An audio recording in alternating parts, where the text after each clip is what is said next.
Sidang perdana 4 terdakwa kasus korupsi Tugu Tapal Batas Palembang Banyuasin digelar di Pengadilan Tipikor Palembang.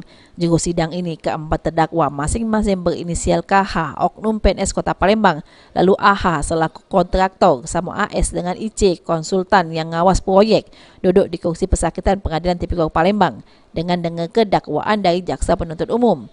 Menurut jaksa penuntut umum, juru dakwaannya keempat terdakwa sudem secara berbarengan memperkaya dirinya dengan cara ngawai ke pembangunan Tugu Tapal Batas Palembang Banyuasin yang tidak sesuai dengan APBD Kota Palembang tahun 2013 dengan nilai proyek 1,5 miliar rupiah, di mana atas perbuatan keempat terdakwa, proyek Tugu Tapal Batas yang digawe ke ngalami kerugian volume sehingga negara ngalami kerugian 505 juta rupiah.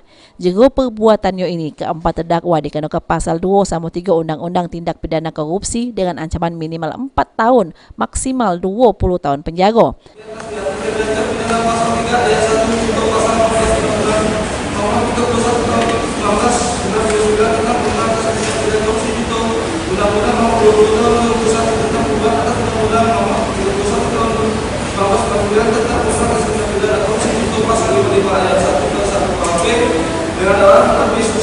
Atas dakwaan dari jaksa penuntut umum, keempat terdakwa yang sudah berkonsultasi dengan penasihat hukumnya nerima dakwaan, sehingga majelis hakim yang diketuai Kamaluddin nutup proses sidang, bakal melanjutkan sidang pada minggu depan dengan agenda keterangan saksi. Aji Delia, PAL TV.